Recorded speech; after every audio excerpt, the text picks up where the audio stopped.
In his grandson's eyes, the world was simple. A news report about a diplomatic spat would come on the television, and the familiar tirade would begin. They never apologized, grandfather. They try to erase history. How can we ever trust them? To the university student, the line was drawn in permanent ink. Japan, the aggressor; Korea, the victim. His grandfather, a retired engineer named Mr. Park, would never argue. He'd just listen. But on this particular evening, he did something different. He went to his study and returned with a heavy, leather-bound photo album. He opened it to a black and white photo from 1968. In it, a group of young men, sleeves rolled up, beamed in front of a piece of rudimentary machinery. Some were Korean, some were Japanese. "That's me," Mr. Park said, pointing to a skinny young man. Then he pointed to another, a man with a gentle smile. "And there's Ito-san. He was an engineer from Sanyo Electric. They sent him to teach us how to make televisions," the grandson scoffed, "to make us dependent on their technology." "No," Mr. Park said, his voice quiet but firm. "Do you teach us?" He didn't speak Korean, and I spoke no Japanese. We spent 12 hours a day drawing diagrams on the factory floor with chalk. When I had nothing for lunch, he shared his bento box with me. He turned the page to another photo. The two men, arms slung around each other's shoulders, stood beside the first boxy television to ever bear the name Samsung. The immense capital and technology from the history books suddenly had a face. It was the shared lunch of two young men who, in a dusty factory, decided to build a future together. That opening story about Mr. Park and Ito-san, it paints such a vivid, almost personal picture. It's a reminder that even these really complex international relationships, they're built on individual interactions, right? Yeah. Absolutely. But the dynamic between South Korea and Japan, particularly around that 1965 normalization treaty, it's just so much more layered than, a shared bento box. It's a fascinating deep dive into diplomacy, economics, and these really deeply entrenched narratives. And that opening story, it beautifully illustrates a thread of post-war cooperation that, well, it often gets lost in the bigger, usually more contentious historical narratives. The 1965 treaty, the official name is the Treaty on Basic Relations and the Settlement Agreement. It was designed to reestablish diplomatic ties. Okay. But what's truly significant, and kind of where the problems start, is that it deliberately left certain fundamental issues unsaid, and that led to decades of differing interpretations that, still resonate really profoundly today. It's a classic case of kicking the can down the road, maybe hoping that future generations would figure out the answers to questions that were just too uncomfortable to address head-on back in '65. And that kicking the can, it really starts with what Japan chose to call the payments, right? The money that was part of this treaty. Because for many people, especially in Korea, the expectation might have been for reparations, for war crimes and colonial exploitation. But that's not the language Japan used, was it? No, not at all. So how did Japan frame these payments, and why was that terminology so carefully chosen?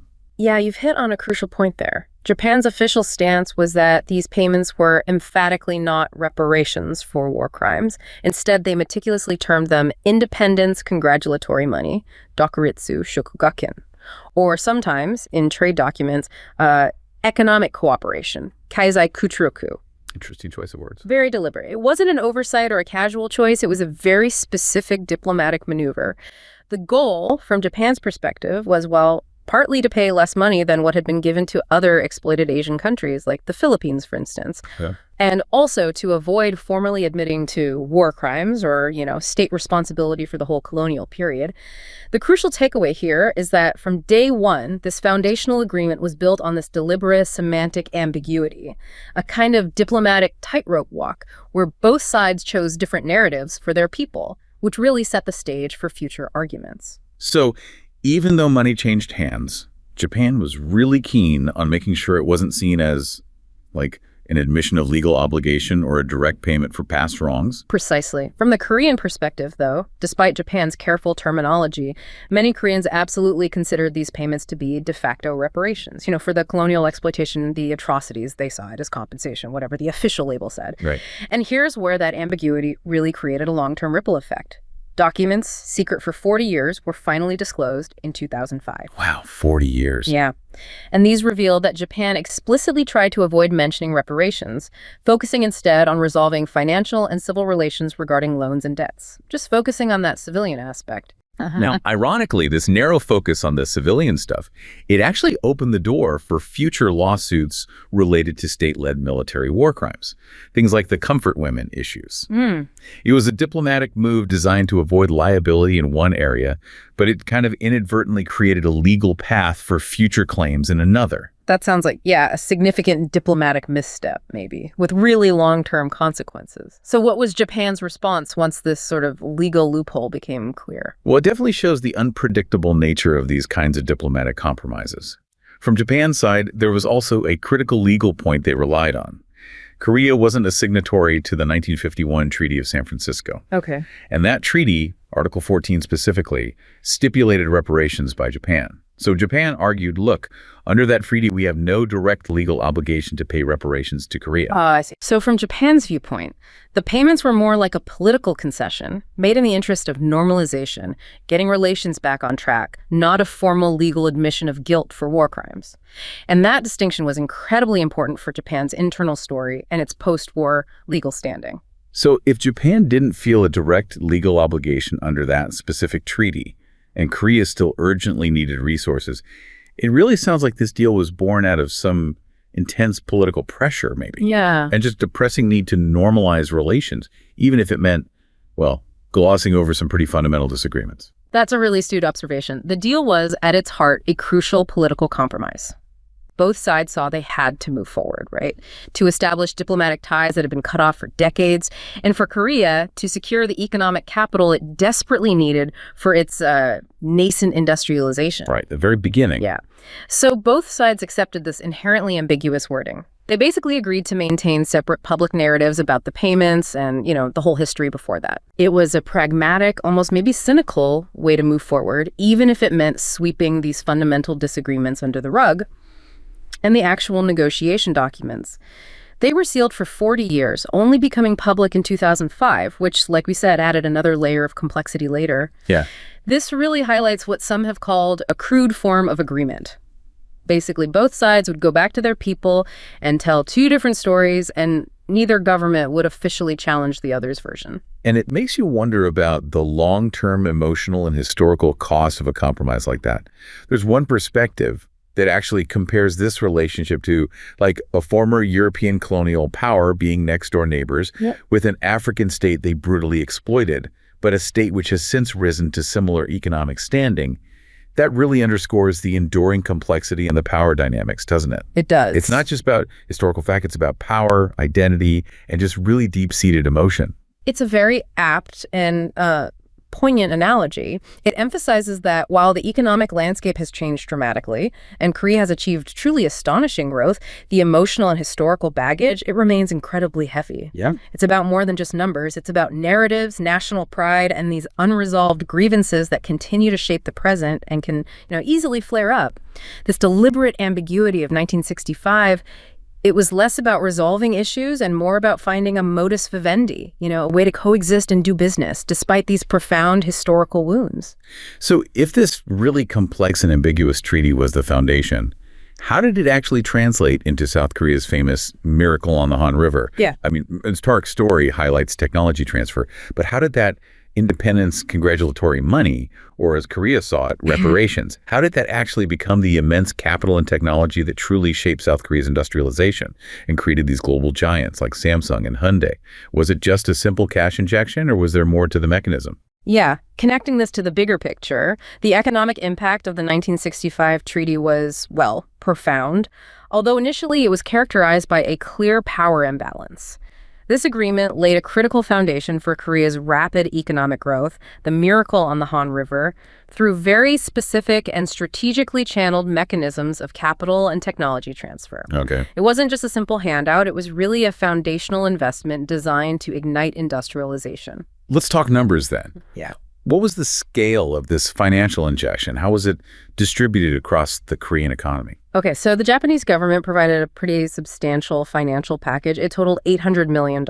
Now, to break that down, it included $300 million in grant aid, $200 million in government loan aid, and another $300 million in commercial loans, which were directly facilitated by the Export-Import Bank of Japan. Right. $800 million that might not sound like a galaxy-sized amount today, but back then, mid-60s. Exactly. For a nation with a GDP per capita of only around $100, it was an absolute game changer, like giving a powerful turbocharged engine to a brand new economy, propelling it forward at, an unprecedented speed. Wow. It represented something like 80% of South Korea's national budget at the time, so you can see its immense significance. Okay, so it was huge. And how did Korea specifically funnel this new capital and aid? I mean, I imagine it wasn't just left sitting in a vault somewhere. It must have been strategically deployed. You're absolutely right. It was anything but passive. A significant portion of that grant and loan aid, specifically $120 million out of the $500 million total in grants and government loans, was strategically invested into key infrastructure projects. Like what? The most notable example is the construction of Pohang Steelworks, which we now know globally as POHEXCO. Ah, POSCO. Right? It rapidly became Korea's leading steelmaker. And this wasn't just about money. It involved crucial technical cooperation from Japanese steelmakers like Yawata Steel, which is now Nippon Steel, and Sumitomo Metal. They provided design, engineering, operational expertise. So the know-how, too. Exactly. This partnership essentially transferred foundational industrial capacity, allowing Korea to produce its own steel, which is, a basic building block for any modern industrial economy. So it didn't just provide capital, it built the literal backbone of Korea's industrial future. Yeah. That makes perfect sense. And what about the private sector? How do they leverage this economic injection?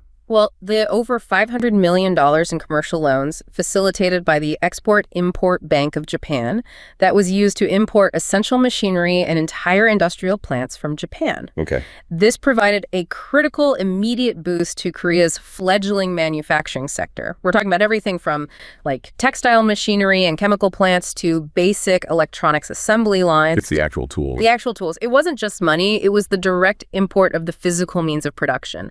And that quickly laid the foundation for Korea's export-oriented development strategy, allowing them to produce goods that could then be sold globally, accumulate foreign currency, and reinvest.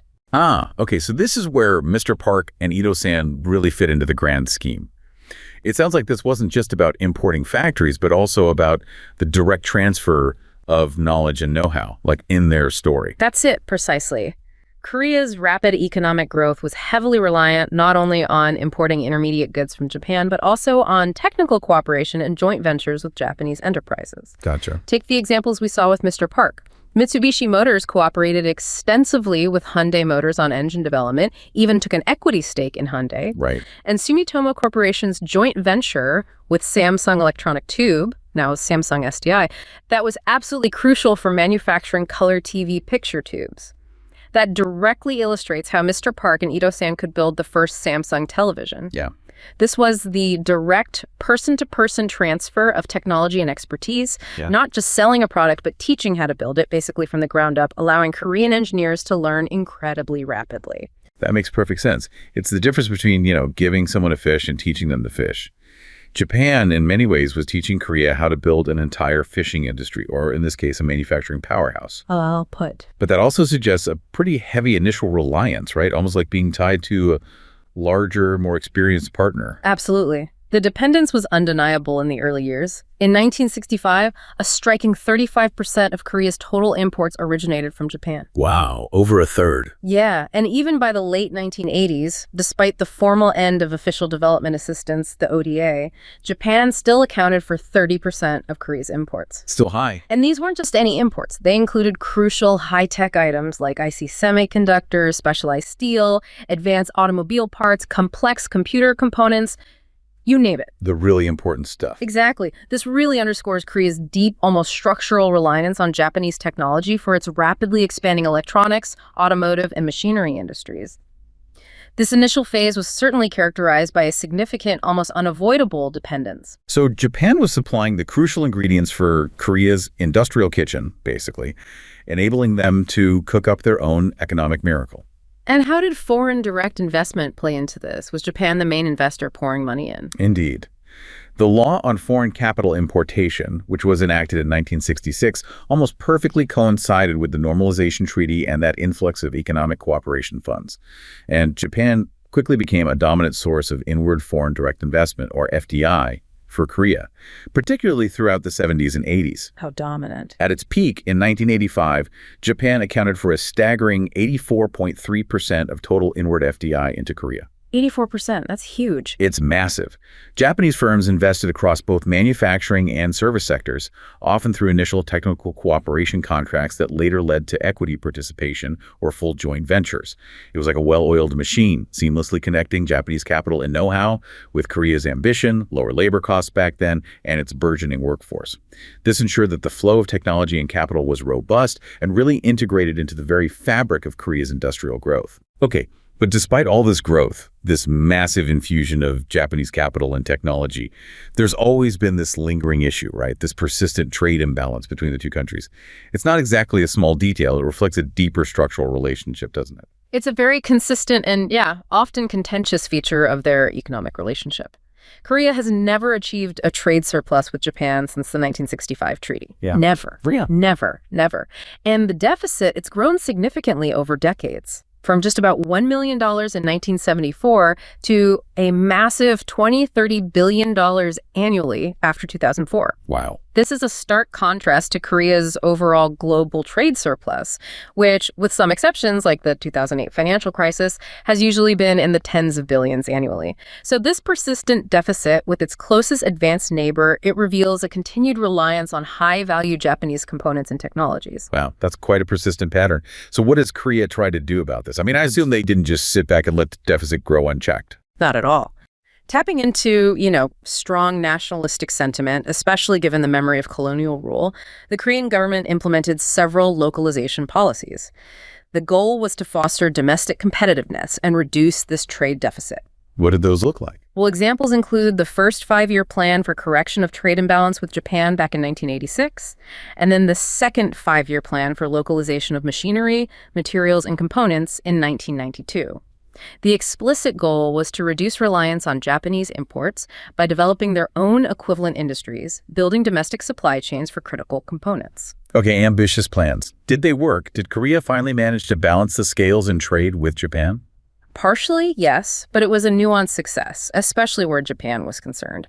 While Korea did achieve a substantial global trade surplus in materials and components by 2014, its deficit with Japan in these specific high-tech sectors actually persisted. So still reliant in key areas. Exactly. This indicates Japan's continuing role as a critical supply base for intermediate goods, those specialized high-tech components that Korea needed for its export-oriented manufacturing, especially in electronics, cars, machinery. It's a bit like, a world-class chef building a fantastic meal, but still needing to import the absolute finest, specialized ingredients from the same original supplier. That's a good analogy. The reliance wasn't on simple raw materials, but on these advanced, value-added components that Japan excelled at producing. So despite all the effort, the underlying dependence in certain key high-tech areas remained. But things didn't stay static, did they? I mean, the world economy, and East Asia especially, went through some pretty massive shifts, like the 1997 Asian currency crisis and then China's meteoric rise. How did these external forces begin to significantly reshape the economic dynamics between Korea and Japan? This is where we see a really significant evolution towards a more complex interdependence. Post-1997, the Asian financial crisis, it forced Korea to accelerate its structural reforms and embrace economic globalization with, renewed urgency. Right, they had to. Yeah. A key move was abolishing import restrictions like the diversity of origin system, which had actually been put in place specifically to reduce reliance on Japanese goods. This opened up the market significantly, forcing Korean companies to truly compete globally and diversify their supply chains. And then China enters the scene as this truly colossal new player, just altering the entire regional economic map. Absolutely. The rapid expansion of the Chinese economy, surpassing Japan in GDP by 2010, it fundamentally altered East Asian trade dynamics. Korea's trade flow began to diversify significantly away from Japan and towards China. Naturally. Which naturally lessened its unilateral dependence on Japan. Korea's import share from Japan, for instance, fell to 10.2% by 2014. That's a substantial drop from its earlier peaks. This diversification gave Korea more strategic autonomy, new export markets, and just reduced the intensity of its reliance on Japan.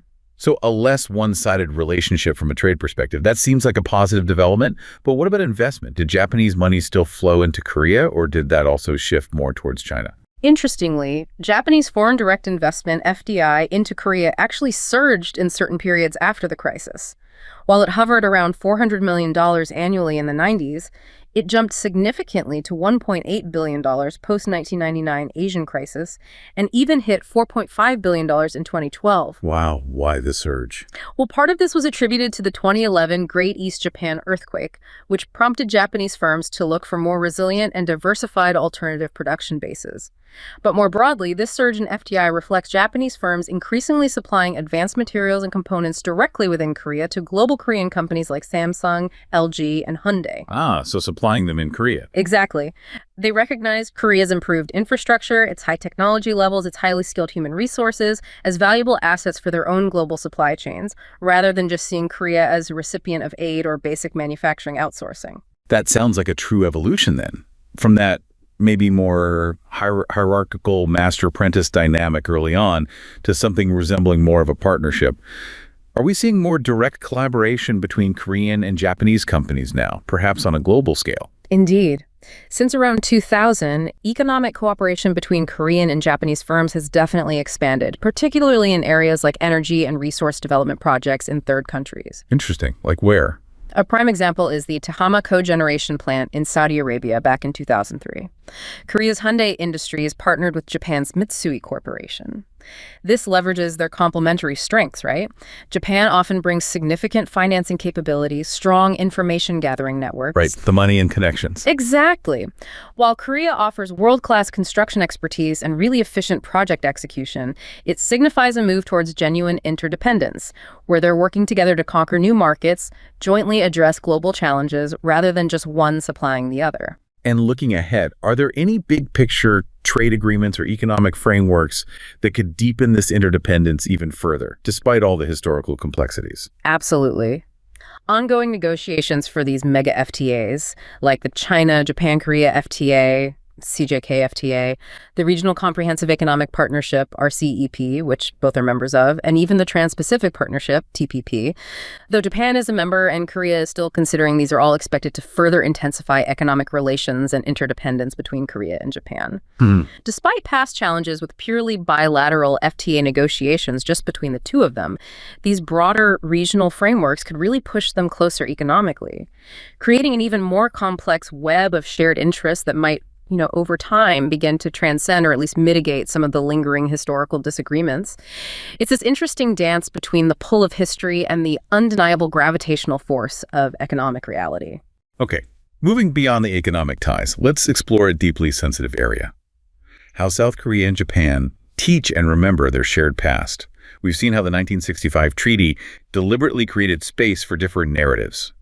How do these contrasting historical narratives in educational systems really impact national identity and bilateral relations? It feels like you're living in two distinct versions of the past sometimes, making true reconciliation incredibly challenging. It really raises an important question, doesn't it? If history is taught so differently, right from the ground up in schools, how can mutual understanding truly flourish, especially between two nations that are such close neighbors and economic partners? What we see is a profound, almost irreconcilable disagreement on the very nature of the colonial era and post-war cooperation. And this deeply impacts national identity and, consequently, bilateral relations. It's not just a matter of differing opinions, it's more like a fundamental clash of foundational stories that shape how each nation sees itself and, crucially, how it sees the other. Let's start with the annexation itself. That pivotal moment in 1910. How did the Korean and Japanese narratives diverge on that historical event? Well, from Korea's perspective, the narrative is very clear and deeply emotional. Imperial Japan invaded, forced the king to sign the annexation treaty basically at gunpoint, and Koreans resisted with all of their might. They formed a government in exile, a military that battled the Japanese Empire. Right. The prevailing narrative is one of Japan as the unambiguous aggressor, Korea as the victim of an illegitimate, forceful occupation stripped of its sovereignty. It's taught as a period of profound national humiliation, but also heroic struggle against overwhelming odds. And what about the Japanese narrative, as it's sometimes presented? Is it a straightforward admission of invasion and colonial brutality? Not always, no. And this is where the divergence becomes really stark. As viewed by some in Japan, Imperial Japan's colonization project in the early 20th century was presented as, well, a legitimate one, seen as largely consistent with what other major world powers were doing at the time in their own colonial enterprises.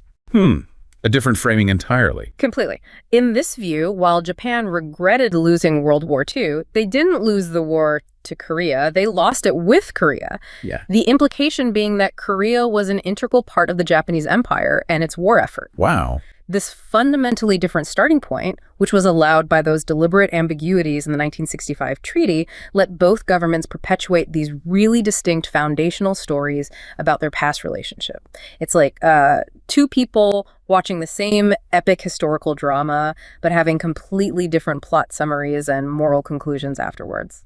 And these different plot summaries, as you aptly put it, they bleed directly into what gets taught in schools, right? Especially concerning these highly sensitive topics. Let's talk about the comfort women system. What's the core disagreement there, particularly in textbooks, and how does it perpetuate this misunderstanding? Yeah, the comfort women issue is incredibly sensitive.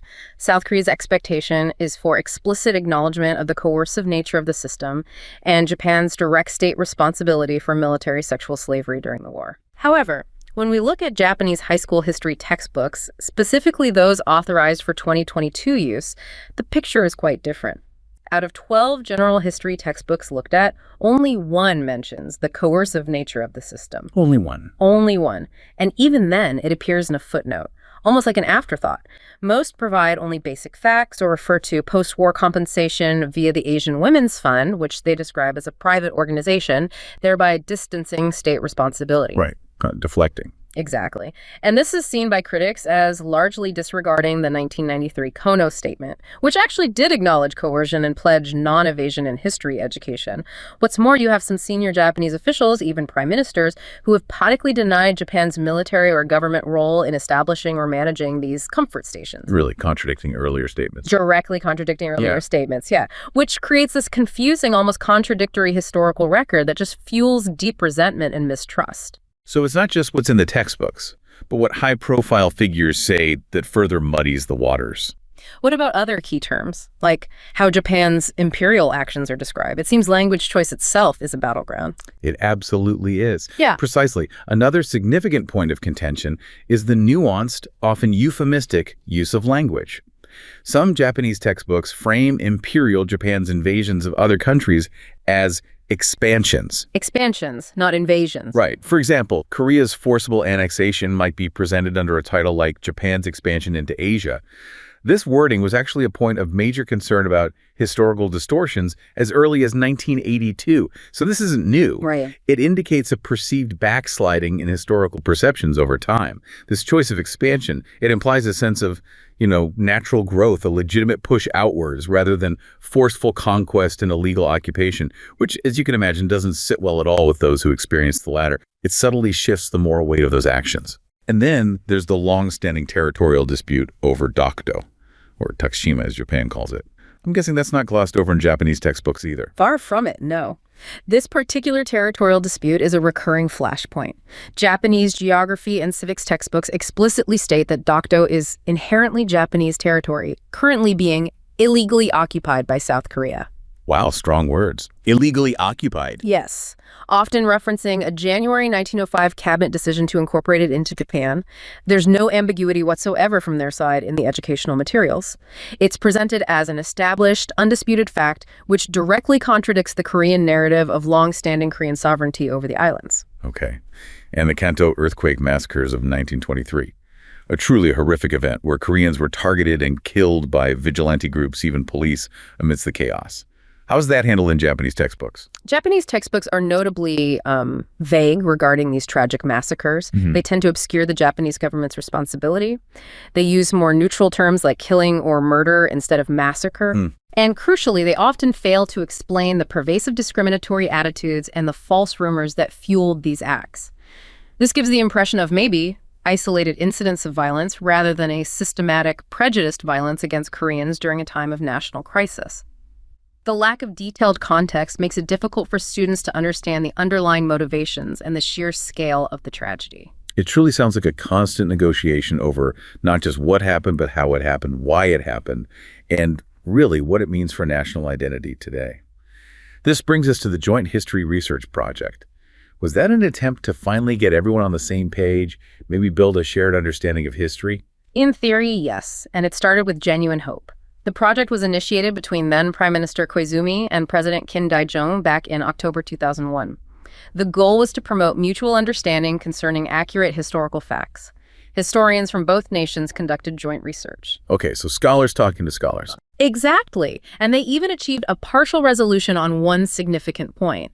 Both sides agreed that Japan's historical interpretation of the Imna Japanese headquarters in the 4th century, this claim often used to suggest ancient Japanese influence or control over parts of Korea, they agreed that interpretation was incorrect, and the term itself was never actually used at the time. So they actually agreed on something that had been a point of contention for a long time. That sounds like real progress, right? It was. But then what happened? Why wasn't this a bigger breakthrough? Well, the project was regrettably halted in 2005. The reason? The Japanese government refused to incorporate these joint research findings into Japanese school textbooks. There's the sticking point. Exactly. South Korea, understandably, questioned the utility of spending all this time, money, and effort on research if its findings weren't going to be used where they mattered most, in shaping the understanding of future generations. While the project was revived later, in 2007, it continues to face these deep gaps regarding interpretations of Japan's occupation of Korea, World War II, specifically what should or should not be included in textbooks. So progress was made on a scholarly level, but the political will to implement those findings broadly in education just hit a brick wall. This all seems to boil down to how national identity is shaped and, well, fiercely protected. For Korea, it sounds like resisting Japanese imperialism is practically woven into their national DNA. That's an excellent way to put it, yeah. Korean national identity has been largely forged in resistance against Japanese imperialism. Critiquing Imperial Japan's actions isn't just a historical exercise, it's a fundamental part of this identity, almost a moral imperative. Yeah. And being labeled a chinilpa, a traitorous collaborator, is one of the most severe accusations you can level at someone in Korea. It's a powerful tool of social ostracization that often normalizes suspicion of anyone perceived as pro-Japan or maybe willing to compromise on historical issues. This makes discussions about the past incredibly sensitive and politically charged. And in Japan, it seems there's a push for a different kind of national identity, perhaps one that's less focused on self-criticism regarding the past and maybe more on national pride. That's an accurate observation. There are efforts to reduce what some call masochism in textbooks, which they view as excessive self-flagellation over past wrongs, and to instead promote a more positive, patriotic national discourse. That's a significant part of the Japanese political landscape. And it's important to note, anti-Korean sentiment has notably risen in Japan since around 2011. Really? Why then specifically? Well, Japanese public opinion surveys frequently cite criticism of Japan over historical issues as a primary driver for unfavorable views of South Korea. It's become this complex feedback loop where each side's historical narrative and expression of national pride clashes directly with the others, fueling mutual resentment. And how does the media play into all this? Do they help bridge the gap, or do they tend to widen it, perhaps even inadvertently? Unfortunately, the media often plays a role in widening the chasm. Korean media frequently exhibits what you might call a zero-sum mentality towards Japan. Any perceived diplomatic win for Tokyo is often portrayed as a loss for Seoul. Oh, okay. This approach can really hinder balanced public discourse and makes conciliatory positions incredibly politically perilous for Korean politicians. Being labeled pro-Japan can indeed be political suicide, as you mentioned earlier. It severely restricts diplomatic maneuvering and leaves very little room for nuance or compromise in public discussions. It's just a tough environment for anyone trying to find common ground or advocate for a less confrontational approach. Okay, so given these deeply entrenched historical narratives, the powerful role of media, national identity, how do non-governmental initiatives, NGOs, cultural exchanges, individual interactions, how do they navigate this incredibly complex landscape? Can they truly foster reconciliation and improve mutual understanding, or are they constantly overshadowed by the political challenges in these ongoing history wars? It feels like an immense uphill battle sometimes. That's a critical question. And what's fascinating here is how civil society, often operating free from the immediate baggage and political constraints of governments, can either build crucial bridges or, paradoxically, inadvertently deepen divides. Right, it cuts both ways. Exactly. These initiatives operate on a people-to-people level, and sometimes they achieve what official diplomacy simply cannot. But you're right, they also face significant headwinds. It's a very mixed bag, ranging from quiet acts of shared humanity, like in the stories we heard, to very loud, very public protests that often spark counter-protests and make things worse. Let's start with the positive side then. How have NGOs and cultural exchanges actually made a tangible difference for the good? How have they fostered connections and understanding? There are several compelling examples. First, in fact-finding and education, NGOs have engaged in independent research and public awareness campaigns that brought critical issues to light when governments wouldn't. For instance, Professor Yun Chunguk's early articles back in 1990 were instrumental in bringing the long-silenced comfort women issue into public discourse. Okay, so raising awareness. Yes. And joint history projects by scholars and educators, like the History Education Conference of Japan and the South Korea National Association of History Teachers, they actually collaborated to produce joint history books and reports, including the Japan-Korea-China textbook History that opens the future in 2005. Imagine the collaboration and compromise needed to create a shared textbook on such a contentious history. That's pretty monumental, attempting to bridge historical divides through education itself. What about more direct exchanges, the kind that might foster those personal connections we talked about at the beginning, like Mr. Park and Ito-san? Absolutely. There are many future-oriented exchanges that foster direct interaction. The joint hosting of the 2002 FIFA World Cup was a massive success, right? Bringing people together through a shared passion for sport, providing a rare moment of unity and positive bilateral cooperation. Yeah, I remember that feeling pretty positive. It did. We also have annual Japan-Korea festivals in Tokyo and Seoul, showcasing shared cultural elements. And there's a strong, growing pop culture affinity. The Busan Film Festival co-hosting events, the mutual popularity of K-pop and J-pop. Educational programs like Campus Asia, which facilitates student mobility, and Japan-Korea Cultural Foundation fellowships, they foster vital student and youth interaction. Even things like religious exchanges, Buddhist pilgrimages from Korea to Japan's Shikoku symbolize these deeper people-to-people connections that can transcend political grievances. These are the moments where individuals actually connect, regardless of what the headlines say. That's the stuff of Mr. Park and Ito-san, isn't it? The quiet moments that build understanding. And what about historical grievances that are just too sensitive for official government channels? Can NGOs effectively tackle those? Yes, NGOs have been vital in addressing historical grievances outside official channels. They often provide a voice for victims and push for accountability where governments might be constrained. For the comfort women issue, Japanese civic groups actually played a significant role in encouraging their own government towards recognition, culminating in that 1993 Kono Statement acknowledging coercion. Right.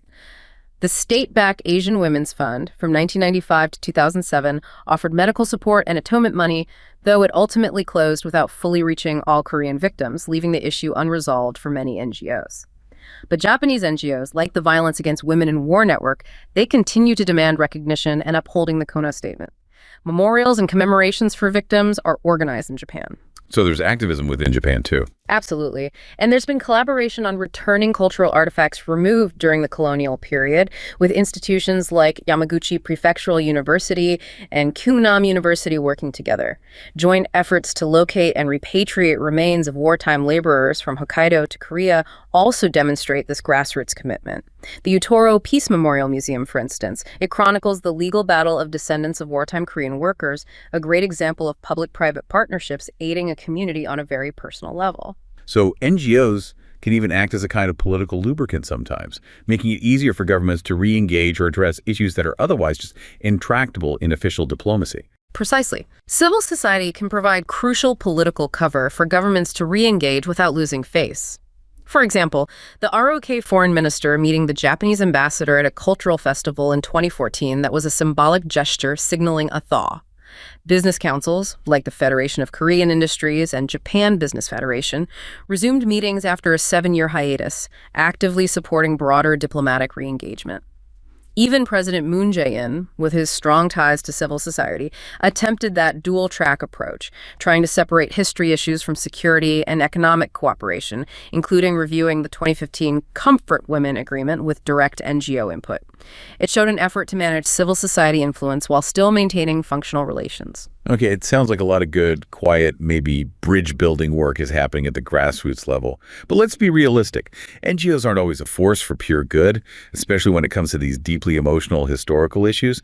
Where do they sometimes cause friction or even unintended harm? potentially hindering reconciliation. This is the flip side, definitely. And it's equally important to understand. Some NGOs, while their aim might be to promote awareness or secure justice, can inadvertently deepen divides or complicate diplomacy. There's a growing trend of Korean NGOs promoting historical narratives internationally, often very assertively, specifically to pressure Japan. Right. And this frequently results in strong negative pushback from Tokyo, creating this cycle of accusation, counter-accusation. It's like, throwing a pebble, hoping for a ripple of recognition, and instead causing a tsunami of anger and defensiveness. So rather than fostering understanding or dialogue, some tactics are really geared towards ramping up the pressure. Can you give us some concrete examples of this going on offense? Certainly. This includes protesting what they perceive as historical revisionism in Japanese textbooks, like those promoted by nationalist groups such as Kurukai. There are also efforts to glorify historical figures like An Young-gun, revered as a freedom fighter in Korea, but viewed as a terrorist by some Japanese for assassinating a Japanese official. Yeah, very different perspectives. Very different. Protests against visits to Yasukuni Shrine, which enshrines convicted war criminals alongside other war dead, are also constant and often highly charged.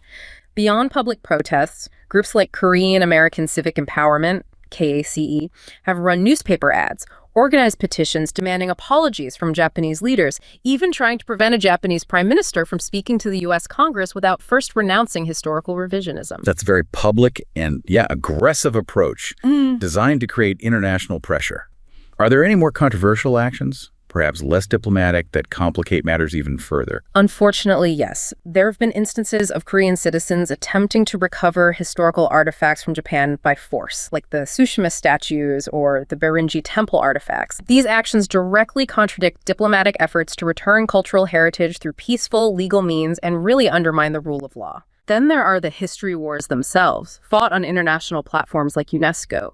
Korean NGOs have opposed UNESCO listings of Japanese industrial sites due to allegations of slave labor during the war, and they've advocated for UNESCO listing of comfort women documents. These moves have led to intensified history wars and even Japanese threats to withhold UNESCO funding. It highlights how these bilateral issues can escalate into global diplomatic spats. And the territorial dispute over Dokdo or Takeshima, that's another battleground where NGOs are very active, isn't it? It is indeed. Organizations like the Dokdo NGO Forum and VANK, the Voluntary Agency Network of Korea, they engage in highly emotional and very well-publicized campaigns regarding Dokdo. They also advocate for relabeling the Sea of Japan as the East Sea on international maps. These campaigns, while deeply rooted in Korean national sentiment and identity, have received mixed international reception and often elicit very strong nationalistic reactions from Japan, further polarizing public opinion. What's the ultimate consequence of these, more aggressive campaigns on public opinion in Japan? Does it actually make them more understanding or amenable to Korean demands? Generally, quite the opposite. These initiatives correlate directly with that sharp decline in Japanese public opinion of South Korea since 2011 that we mentioned. Surveys consistently show that the primary driver for unfavorable views among Japanese respondents is criticism of Japan over historical issues. Right. This, ironically, has fueled fringe nationalist groups in Japan, like Zaikokukai, leading to anti-Korean protests and demonstrations. It creates a negative feedback loop where one side's aggressive actions provoke the others, escalating tensions rather than resolving them, and strengthening the hand of extremist elements on both sides. So rather than softening Japan's stance, these tactics sometimes harden it and even empower extremist groups. Wow. Beyond public campaigns, NGOs are also involved in pushing for court decisions, which seems like a very direct and often confrontational way to challenge government policy or previous agreements. It is. And it's a significant pathway for NGOs to impact bilateral relations, moving the dispute from the diplomatic realm squarely into the legal one.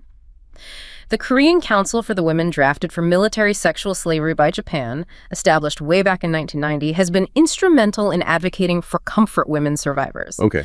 They've organized the long-running Wednesday demonstrations right in front of the Japanese embassy in Seoul, a powerful, enduring symbol of their demands, and placed the symbolic peace monument statue there, even expanding similar statues globally. These actions keep the issue front and center, both domestically and internationally. And these groups have pushed for legal action within Korea itself, which has had some pretty seismic consequences for bilateral relations, right? Absolutely. Thanks to the persistent judicial advocacy efforts of Korean NGOs, the RK Constitutional Court ruled back in August 2011 that the government must pursue comfort women complaints more actively. But even more significantly, the Supreme Court in 2018 upheld rulings holding Japanese companies, like Nippon Steel and Mitsubishi Heavy Industries, liable for wartime labor compensation. Right. That was huge news. It was, and it directly challenged the 1965 treaty's final and irreversible settlement clause, creating a legal earthquake that fundamentally undermined the agreed-upon legal foundation of bilateral relations. That's a huge deal. How did Japan officially respond to these court decisions, given their firm stance on the 1965 treaty? Japan viewed these rulings as an unequivocal breach of international law. They argued it fundamentally undermined the legal foundation of their relationship, saying that if implemented, these decisions would overthrow the legal foundation. Tokyo reacted swiftly and severely. How so? This directly led to Japanese trade curbs on South Korea in 2019, restrictions on crucial materials needed for South Korea's high-tech industries. It was widely seen as direct retaliation for the court decisions. It escalated from a legal dispute to a full-blown economic one, demonstrating just how deeply these historical issues can impact contemporary relations. And were there any internal issues or controversies within the NGOs themselves that complicated their advocacy? I seem to recall something about that. Yes, unfortunately. The Korean Council, the main advocacy group, faced a corruption scandal involving a prominent leader accused of misappropriating funds and even pressuring survivors. This tarnished its legitimacy for some segments of the public and, of course, provided fodder for critics. Conflicting Korean court rulings also complicated the legal landscape, adding another layer of difficulty to an already incredibly complex and emotionally charged issue. Okay. Beyond the legal battles, there's another thorny issue: the stigmatization of pro-Japan voices in Korea. That sounds like it could really stifle any kind of constructive dialogue or compromise. It absolutely does. Certain NGOs actively stigmatize individuals perceived as pro-Japan, often through those accusations like chinilpa, which, as we discussed, is a severe historical term for a traitorous collaborator. There's even a chinilpa app listing collaborators' descendants, bringing historical accusations right into the digital age. This creates a very chilling effect on anyone who tries to advocate for cooperation, or a more nuanced view of the relationship, or even just balanced academic discourse. The fear of being labeled a chinilpa can be paralyzing. So even just discussing different perspectives or advocating for a less confrontational approach becomes politically and socially dangerous. Precisely. Public protests at the Japanese embassy sometimes escalate, even turn violent, with flag burnings and scuffles. NGOs also pressure local authorities to cancel Japanese ceremonies like emperor's birthday celebrations, arguing they glorify Japan's imperial past. This hypersensitive environment means that academics and authors like Park Yoo-ha, who suggested Korean middlemen played a role in comfort women recruitment, or Lee Young-hoon, who argued Japan's occupation brought modernization, they faced severe backlash. What kind of backlash? Criminal and civil suits, public calls for them to lose their jobs. Even Harvard professor Mark Ramsire faced intense personal attacks for a theoretical article on comfort women. It just highlights the immense pressure to conform to a single accepted narrative. That sounds like a very hostile environment for academic freedom and open discussion. And how does the media factor into amplifying this sentiment? Does it make it even harder for moderate voices to be heard? Oh, definitely. Korean media often amplifies anti-Japan sentiment, framing issues in a way that makes it incredibly politically risky for officials to publicly advocate for cooperation with Tokyo, even when it objectively serves national interests. Being labeled pro-Japan can indeed be political suicide, as you've noted. It effectively silences dissenting or compromising voices. This NGO-driven taboo against cooperation has unfortunately spilled over into vital policy areas like trade, finance, and defense, hindering functional cooperation despite shared geopolitical and economic interests. It creates a complex and often counterproductive dynamic that prioritizes historical grievance over strategic partnership. This deep dive into South Korea and Japan's intertwined history and modern relationship has been, well, quite a journey. Through economic transformation, clashing narratives, and the quiet power of human connection. It truly shows how the threads of personal experience weave into this vast tapestry of international relations, sometimes in unexpected and profoundly beautiful ways. It's a testament maybe to the enduring human spirit amidst these grand historical forces. Indeed. We've explored the intricate economic mechanisms that spurred Korea's rise, the profound disagreements in how history is perceived and taught, and, yeah, the double-edged sword of non-governmental initiatives. What we've learned, I think, is that while national interests and political challenges are ever present, the potential for mutual understanding often lies in unexpected places, sometimes as simple as a shared lunch or a shadow puppet. Yeah. These individual connections, like the ones depicted in the stories at the beginning, they highlight a shared humanity that frequently cuts through the political noise and the historical baggage. The engineer's photograph, for instance, of Mr. Park and Ito's son beaming beside that first Samsung television. It reminds us that the immense capital and technology wasn't just abstract numbers or cold policy. It was built by two young men, overcoming language barriers with chalk diagrams on a factory floor, sharing bento boxes when one had nothing. It really humanizes the whole process of industrialization, gives it a face and a name. And the story of Sujin, the exchange student, discovering that uncanny familiarity in Tokyo, feeling her grandmother's presence in Mrs. Sato's home, tasting umeboshi that was identical to her grandmother's maisel jingaji. It's a profound reminder of a deep cultural kinship that often runs deeper than political boundaries. Her realization that the wall between them was not made of stone, but of stories they had stopped telling each other, that points to the immense power of rediscovering shared heritage and mutual experience. And Yuki, the backpacker, using nothing but his hands and a light source to make a scared child laugh with shadow puppets in a dark guest house, completely bypassing the guest house owner's initial animosity. In that moment, he wasn't Japan. He was just a kind human offering comfort. It's such a powerful illustration of how, in the quiet darkness, without external political commentary or media influence, two people could simply share fruit and recognize the complicated thing, as the owner said, that is their intertwined history, and maybe the enduring bonds of shared humanity. These anecdotes, they really underline a crucial point for the future of reconciliation. While some radical NGOs focused on maximalist positions or demands that constantly move the goalposts can indeed complicate diplomacy and make genuine reconciliation elusive, it's not democratically viable nor desirable to silence civil society. Instead, the challenge lies in political leaders tapping into mainstream public opinion to protect progress from fringe elements, recognizing that functional cooperation remains crucial for both nations' national interests. Institutions like the Nippon Foundation's Asia Research Fund, established in Seoul, which has supported over 400 research projects and 200 exchange projects, especially for youth, are vital in cultivating the next generation of leaders who can hopefully bridge these gaps by prioritizing dialogue and mutual understanding. Building those connections early. Exactly. The path forward demands transparency, responsibility from NGOs too, and a willingness to acknowledge that reconciliation isn't about convincing everyone of one version of the truth. Rather, it is a process by which people who fundamentally disagree find a way to come to terms with one another and build a shared future, despite the past. A truly fascinating exploration into how the past continues to shape the present, and how personal gestures, shared meals, simple acts of kindness, how they can resonate far beyond the factory floor or a quiet guest house, maybe hinting at a more harmonious future. Thank you for joining us on this deep dive.